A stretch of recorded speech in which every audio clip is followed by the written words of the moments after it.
পুনৰ মহাবাহু ব্ৰহ্মপুত্ৰৰ খহনীয়াৰ কবলত বিহপুৰীয়া সমষ্টিৰ বনপুৰৈ জামুগুৰিৰ মাথাউৰি বিহপুৰীয়া সমষ্টিৰ লগতে গহপুৰ সমষ্টিৰ বিস্তীৰ্ণ অঞ্চল বনপুৰৈ জামুগুৰিত মহাবাহু ব্ৰহ্মপুত্ৰৰ কালৰূপ বৃহত্তৰ অঞ্চলটোৰ ৰক্ষা কৱচস্বৰূপ জামুগুৰি আৰিমৰা সংযোগী মাথাউৰিটোৰ প্ৰতি তীব্ৰ ভাবুকি অহা এতিয়া পৰিলক্ষিত হৈছে।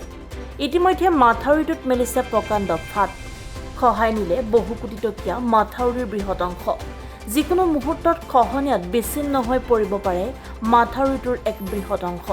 যদি কেনেবাকৈ মাথাউৰিটো নদীৰ বুকুত যায় তেন্তে বিহপুৰীয়া সমষ্টিৰ লগতে গহপুৰ সমষ্টিৰ তথা বিশ্বনাথ জিলাৰ বিস্তীৰ্ণ অঞ্চল পৰিব পাৰে ভয়াৱহ বানৰ কবলত।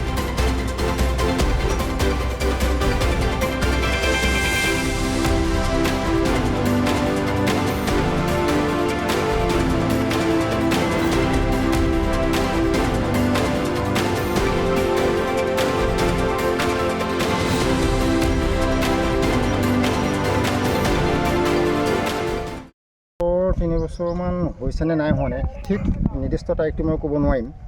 কথা হ'ল ইয়াত আমাৰ যিটো নদী গৰাখহনীয়া লাগি আছে, এই গৰাখহনীয়াত ঠিকাদাৰ SDO ইঞ্জিনিয়াৰ অৱশ্যে গোটেই সোপাৰে হেমাহি আছে। ইয়াত এটা কথা তেওঁলোকে বুজি পোৱা নাই যে এই অঞ্চলৰ মানুহৰ লগতে গহপুৰ ইফালে মাগনি আৰু কি কয় জেগাটো বিশ্বনাথলৈকে ধৰি সমূহ ইয়াত আমাৰ বিহপুৰীয়া সমষ্টিৰ বিধায়ক গহপুৰৰ বিধায়কৰ কোনো তত্ত্বাৱধান নাই বুলিয়ে ক'লেও বৰ ভুল নহ'ব। বিহপুৰীয়া সমষ্টিৰ বিধায়ক ইয়াৰ আগতে এদিন আহিছিলে ৰাতি 11:04। তাৰপাছত আজিলৈকে আৰু অহা ইয়াত দেখা নাই।